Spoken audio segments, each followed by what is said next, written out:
Chapter 32 Sri Sai Satcharita.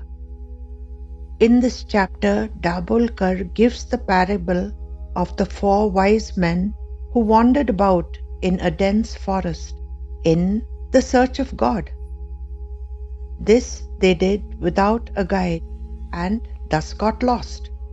However, Baba, who was one of them, accepts the food offered by a Vanjari who meets them on the way. Thus, being egoless, he finds his Guru. The next parable is about Baba securing a job doing embroidery and received 600 rupees in wages, whilst the other workers received much less. The first received rupees 50, the second received rupees 100, and the third received rupees 150. The employer gave Baba a beautiful outfit to wear. However, Baba put it away as he knew that materialistic things do not last, unlike the spiritual that last till the end of time. My Sarkar's treasury, that is spiritual wealth, is overflowing, but no one loots it. However, they hanker over materialistic, perishable things. Never does a spiritual endeavor ever go in vain. Dabholkar ends this chapter with the story of Mrs. Gokhale, who had come for Baba's darshan. She then decides to fast for 3 days. But as soon as she entered the Dwarka Mai, Baba asks her to go to Dada Kelkar's home and prepare Puran Polis as it was the festival of Holi. Then to have a meal and feed everybody. At that time, Mrs. Kelkar was having her menses. Hence, she could not enter the kitchen.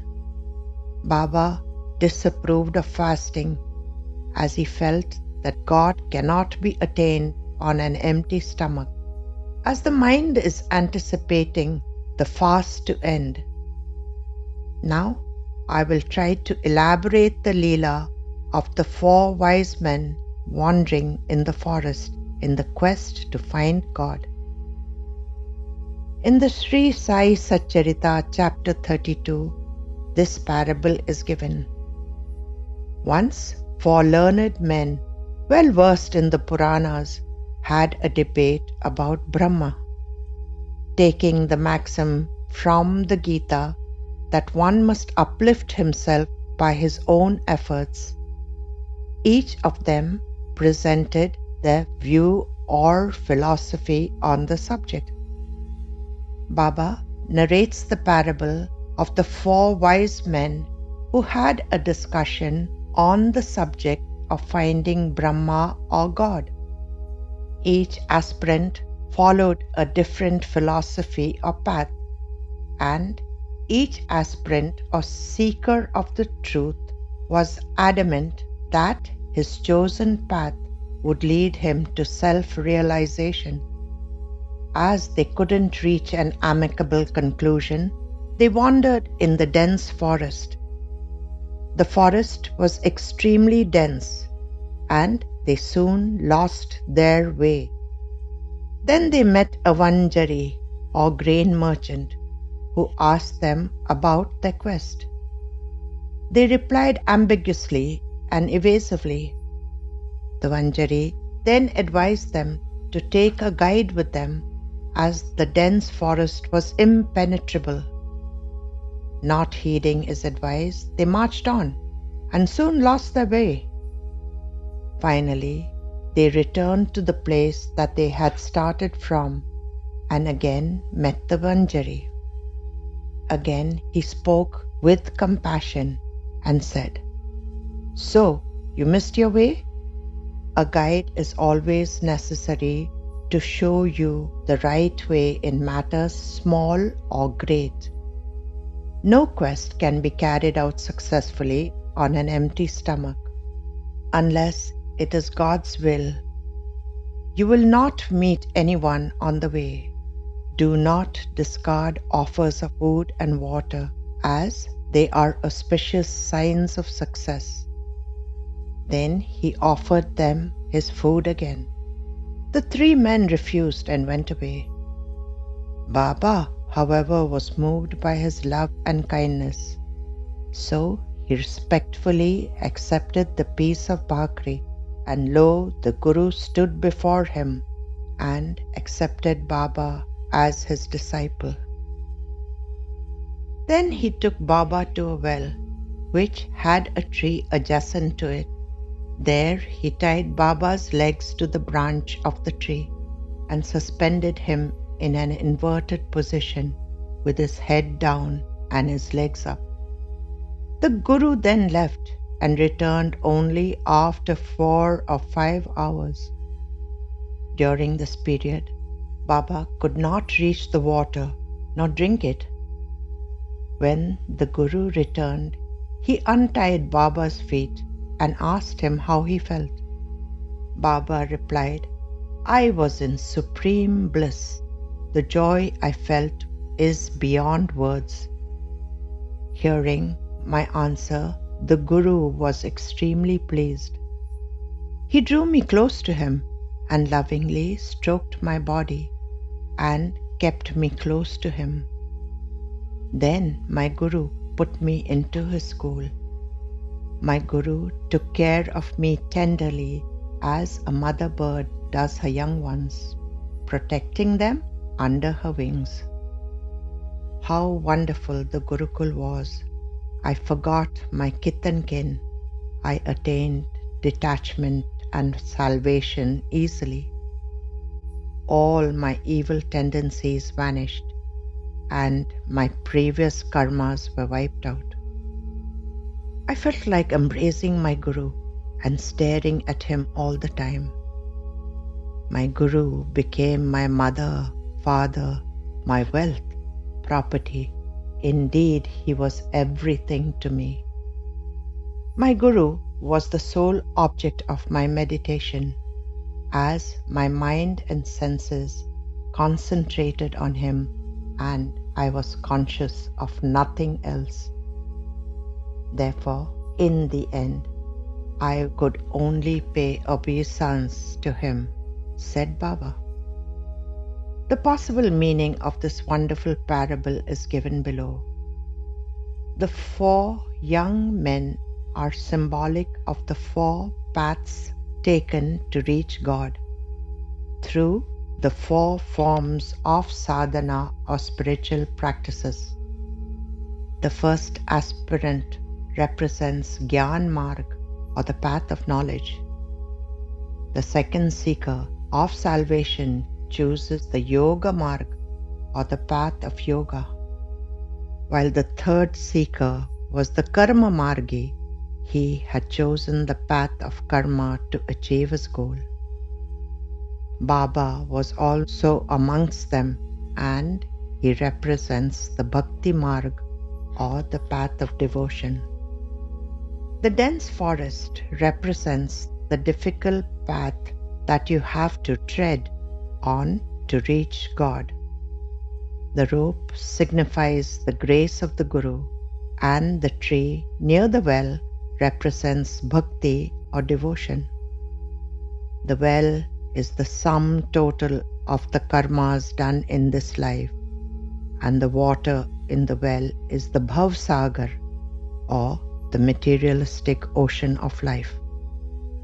The food or the piece of bhakri is representative of the spiritual satisfaction or satiety of the knowledge or enlightenment gained.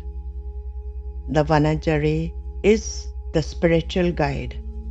However, the Vanjari is not the Guru, but his aid or assistant whose objective is to reveal the essence and sweetness of spirituality. He is steeped in spirituality, and thus he is able to carry out the plans outlined or ordained by the Guru. Then the state of blissful detachment is achieved, as the disciple is tied tightly by the rope of the Guru's grace and blessings. Although the disciple is in the vicinity of the materialistic ocean of life, he is not affected by it and is untouched by it. And this state of unaffectedness is true aloofness. In this parable, rope or Guru's grace, by which the disciple is tied to the tree of devotion, enables the disciple to achieve that state of detachment. When this state of detachment is filled with bliss, then the disciple is accepted by the Guru, and the onward journey continues under the tutelage of the Guru. The Guru nurtures the disciple till he reaches the final destination, and that is salvation. This explanation was written by Dilip Pawar Kaka in the Marathi Bhavarta Sri Sai Satcharita. Next is the parable of the 4 boys who worked doing embroidery. Of the 4, Baba received the highest wages, while the others received less wages. The possible explanation of this parable is given in Shripad Sri Vallabh Charitra. In chapter 9, it explains the fruit of karma. Shripada says, in the Kali Yuga, Atmas have been given a special offer to reduce the effects of bad karma through the Sadgurus who will be manifesting through him. Each Atma who approaches them, the Sadguru will judge the Atma based on the following: the good deeds done, devotion to the Sadguru, dedication to the Sadguru, sacrifice, trust on the Sadguru, path of Dharma. Thus, based on the above facts, the effects of past karmas will be reduced. For example, if an Atma has got 10% of good deeds in the past karmas and has just respect for the Guru, such an Atma will get 15% of the bad karmas wiped off, but will have to go through 80% of the karma.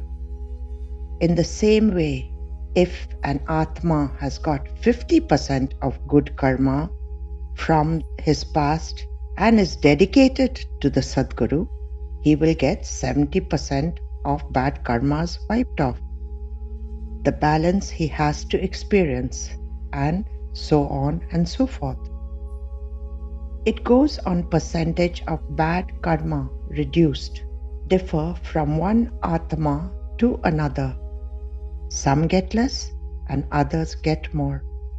Furthermore, Shripada says, if the balance karma is less, it can be completed through mental anguish or mental torture, as in the dreams. Based on the earned karmas, the individual karma has to undergo experiences and complete them. In chapter 32 of the Sri Sai Satcharita, Baba says, his employer paid the first lad ₹50, the second 100, and the third got 150. But Baba was paid 600 rupees. If we take the employer as the Sadguru, the boys and Baba as the individual Atma, and the money as the percentage of karma waived off, then we can understand what message Baba wanted to convey. Linking this to Shripad Sri Vallabh Charitram, we come to know Baba's message, and that is that the Sadguru is the ultimate one who can ward off bad karmas just by offering total devotion, samarpan, dedication, and complete trust to the Sadguru. And finally, there is the story of Mrs. Gokhale, who wanted to fast for 3 days during her visit to Shirdi. Baba, however, disapproved of fasting, as the restless mind cannot concentrate on God. And this concludes the commentary on the chapter. Om Sai Ram.